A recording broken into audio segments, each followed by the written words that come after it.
Muy bien, continuamos aquí en el programa. Está con nosotros el diputado provincial Fabián Palo Oliver, pero que además es precandidato a diputado nacional. Diputado, bienvenido, gracias por estar con nosotros. ¿Cómo estás, Darío? Pero muy bien, además con muchas ganas de hablar, porque falta muy poco tiempo, 2 semanas apenas, y algún día más para las elecciones, y lo veo muy activo. Bueno, en tu caso, Fabián, vos ya tuviste en su momento recorriendo, me acuerdo que tenías un utilitario, una camionetita, recorriste toda la provincia. 2013 fue eso. 2013, mirá cómo pasa el tiempo, hace 8 años, sí. Bueno, pero en este caso, con la lista con Rubén Giustiniani como candidato precandidato a senador, con el apoyo del intendente en la ciudad de Rosario, y cómo estás analizando lo que pasa con la gente después de esta recorrida por toda la provincia. Pues ya has recorrido la provincia, pero naturalmente que es posible que veas un cambio con respecto a los años que han pasado. Mirá, obviamente aparte de esa elección del 2013, las 2 veces que fui candidato a diputado provincial, y en ejercicio como diputado provincial soy de andar bastante, ¿no? La provincia de Santa Fe es un territorio muy extenso, muy diverso, y te diría que es muy difícil de terminar de conocerla. Uno nunca aprende de conocer la idiosincrasia de cada una de las regiones, sus potencialidades, sus debilidades. Es una buena oportunidad que en cada campaña podamos volver a tener la capacidad de escucha nuevamente, ir recogiendo todo lo que la provincia está necesitando, la demanda no satisfecha. Y la verdad que es una linda experiencia, ¿no? A mí me gusta hacerlo y lo hago con mucha predisposición y mucha alegría. Pero ahora tenemos una particularidad, que hay una gran diferencia por el tema de la pandemia. Sí, antes uno podía ir a un bar, se sentaba a tomar unos mates, a charlar, sí, y hoy no se puede. Hoy es más complicado. De todas formas, hoy el contacto quizás más con las instituciones, con los sectores que producen, que trabajan. Hay mucha visita a empresas, a fábricas, reuniones con productores y con asociaciones. Y quizás falta más el contacto, sí, con la gente de calle, como se dice habitualmente. Claro. Pero bueno, también hay que adaptarse. La campaña se está haciendo con un protocolo estricto, y cuando vamos a algún lugar y no estamos muy cómodos, bueno, tratamos de acomodar las cosas para que realmente sea con mucha responsabilidad. Lo que yo veo, a ver, en primer lugar es que hay mucha gente que no tiene interés en la elección, y esto es lógico. Hay mucho enojo, hay mucha decepción, y sí creo que hay menos, sobre todo enojo hay menos que hace unos meses atrás. Yo particularmente creo que eso tiene que ver con que hay una lucecita de esperanza de volver a la normalidad, entre comillas, o como se conoce, la nueva normalidad, a partir del avance del Plan Nacional de Vacunación, ¿no? Eso no significa que hay que relajarse, todo lo contrario. Estamos viendo que hay una nueva cepa, que es la cepa Delta, y que ya hay fallecidos por esta cepa. Entonces, la verdad, vamos a poner en silencio esto. La verdad que hay que tener mucha responsabilidad, mucho cuidado, pero bueno, en estos días que quedan, tratar de que también todos los ciudadanos y ciudadanas entiendan, comprendan que es importante ir a votar, lo que siempre decimos, ¿no? Nosotros vemos mucho cansancio también en lo que está pasando a nivel país con la grieta. La verdad que estamos muy cómodos en plantear una alternativa distinta, lo que se llama comúnmente la tercera avenida.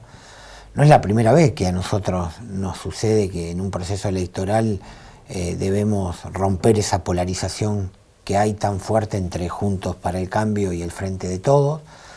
A mí me parece que a medida que pasa el tiempo y no se resuelven los problemas que tenemos, cada vez hay más gente que empieza a comprender de que por lo menos los actores principales de estos 2 grandes espacios no pueden darle las soluciones que el país tiene. No resolvemos los problemas de inflación, pasan los gobiernos, gobierne quien gobierne, y lo cierto es que no podemos controlar la inflación, crecen los bolsones de pobreza, crece la diferencia entre los que más tienen con los que menos tienen. Y esto básicamente es porque se perdió la capacidad que debe tener la política, que es construir consenso a partir del diálogo para formular políticas públicas que después sean sostenibles en el tiempo. En este país el problema que tenemos es que cada vez que llega un presidente llega con esta cuestión de la refundación de la patria, lo mismo hacen muchos gobernadores, desconociendo todo lo que se hizo bien y generalmente empezando de cero cuestiones que ya venían siendo desarrolladas, con distintos resultados, pero que venían siendo desarrolladas. Yo pongo el ejemplo de Paraguay. Para Argentina siempre Paraguay fue un país que tuvo baja calidad institucional. Y sin embargo, ellos con un gran acuerdo lograron controlar la inflación. La inflación interanual en Paraguay de enero del 2020 al enero del 2021 fue de 2 puntos. ¿Y eso cómo lo lograron? País vecino, pegado. Sí. Eso lo lograron con un gran acuerdo nacional. Y bueno, esa es la capacidad que perdió la política argentina, producto de que las dos grandes expresiones militan más para destruir que para construir. Y esto son datos objetivos, no es que uno lo dice porque estás peleando un voto que esté cansado con esa situación. En realidad es lo que está pasando. Ni siquiera en la pandemia la política argentina logró acordar pautas mínimas que nos permitan desde la institucionalidad afrontar con mayor fuerza, con mayor cohesión, todas las medidas que se fueron tomando, ¿no? El presidente empezó convocando a los especialistas, a los sanitaristas, a los gobernadores con una vocación de diálogo increíble. Cuando abandonó esa vocación de diálogo, empezaron los problemas. Primero empezó a equivocarse él. Segundo, la oposición empezó a tener un rol más que tiene más que ver con observar, señalar y destruir que con hacer aportes que en definitiva puedan ayudar. Desde mayo, junio del año pasado ya están hablando de la presencialidad de la escuela. Sí. Cuando en el mundo pasaba otra cosa, cuando los sanitaristas planteaban que no era recomendable. Entonces, ahora, esa irresponsabilidad de la oposición y esa irresponsabilidad también del oficialismo, de no reconocer que las cosas se hicieron mal, no interpelarse. La política argentina no se interpela, siempre la culpa de todo la tiene el otro, como decía Tato Bores en uno de sus monólogos quizá más brillante que he escuchado de Tato Bores. Ahora, Fabián, en ese análisis que vos haces de la realidad argentina, ¿dónde entra el Frente Progresista, o hoy el Frente Amplio Progresista para la elección nacional? Porque ustedes tienen, por un lado, hay una lista todo socialista, Clara García, Mónica Fey, pero por otro lado van ustedes, va Rubén Giustiniani para senador, vos encabezando la lista de diputados nacionales. ¿Por qué razón, ante esta situación, ustedes son la opción? A ver, en primer lugar creo que la opción es el Frente Amplio Progresista, porque ya la experiencia de Santa Fe demostró, nosotros venimos construyendo hace 25 años. Por eso no es casualidad que en las cuestiones de fondo, si vos escuchás a los compañeros del socialismo o escuchás a nosotros, vas a haber más coincidencia que diferencia. Nosotros tenemos diferencia de matiz y cómo hay que construir a futuro, inclusive cómo hay que construir en el presente. Después de la lamentable desaparición de Miguel Lifchi, nosotros entendemos que hay que construir más horizontalmente, que hay que convocar, como lo soñó Hermes Wiener. No es casualidad que el Frente Progresista en el 2003 haya tenido un crecimiento de cantidad de partidos, de organizaciones sociales. Nosotros en nuestra lista logramos incorporar a estas organizaciones sociales, tenemos todos los partidos que conformamos el Frente Amplio Progresista, están los radicales que seguimos quedando en el Frente Progresista, volvió Rubén Giustiniani con su partido de Igualdad, el partido Sí, el partido Pares, el partido GEN, el Partido Demócrata Progresista en su totalidad está en nuestra lista. Esto es producto de que, en primer lugar, Pablo Hacking fue el primero que entendió que hay que construir de otra forma. ¿Cómo será que lo entendió? Que la primer militante de su espacio política en la lista de diputados es el 4º lugar.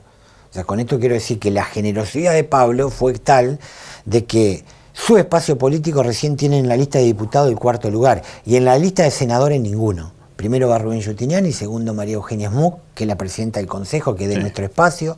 Primer suplente Cacho Esperanza, ex intendente de Reconquista, ex ministro de Medio Ambiente de la provincia en el gobierno de Miguel Lifchi, también radical. Y la segunda suplente, Verónica Venas, del partido Pares. Entonces, Pablo fue el primero que entendió que se necesita construir de otra forma, y porque aparte los liderazgos y los legados no se heredan, y esto lo decimos con respeto. Hay un abuso en el uso de la figura de Miguel y de Hermes que realmente es violento hasta para la trayectoria de los propios candidatos, ¿no? Violento hasta para la propia Clara, para Mónica Fein, que tienen una trayectoria en la militancia importante, y que la verdad que hacer campaña sostenido sobre ese legado y demás es faltarle el respeto a su propia historia, ¿no? Y la verdad que si uno tiene que seguir el legado de Hermes, primero que ese legado le corresponde a todo el Frente Progresista. Y segundo, que creo que el legado de Hermes lo estamos llevando a cabo nosotros, porque la otra lista, sin embargo, ¿qué hizo? Se cerró. En vez de abrir, se cerró.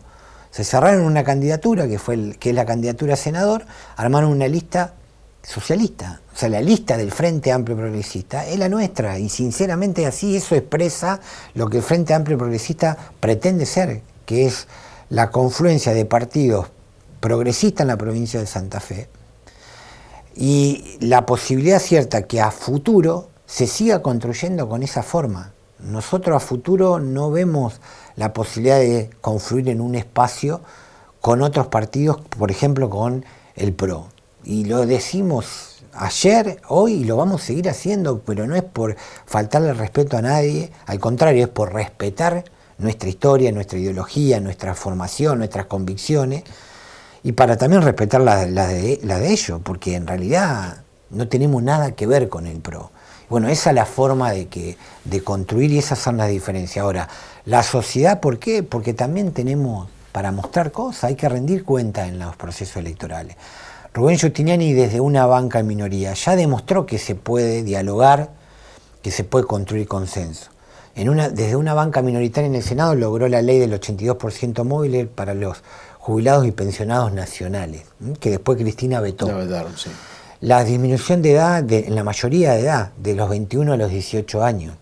Fue el primer legislador que habló de una ley de humedales en el año 2003, cuando nadie hablaba, porque en realidad se puso de moda, así lo voy a decir, presentar proyectos de humedales por el ecocidio que se vivió durante el año 2020 y parte del 2021 con los incendios. Yo soy el autor de la actual ley de humedales en la provincia de Santa Fe, que entre otras cosas Perotti nunca reglamentó.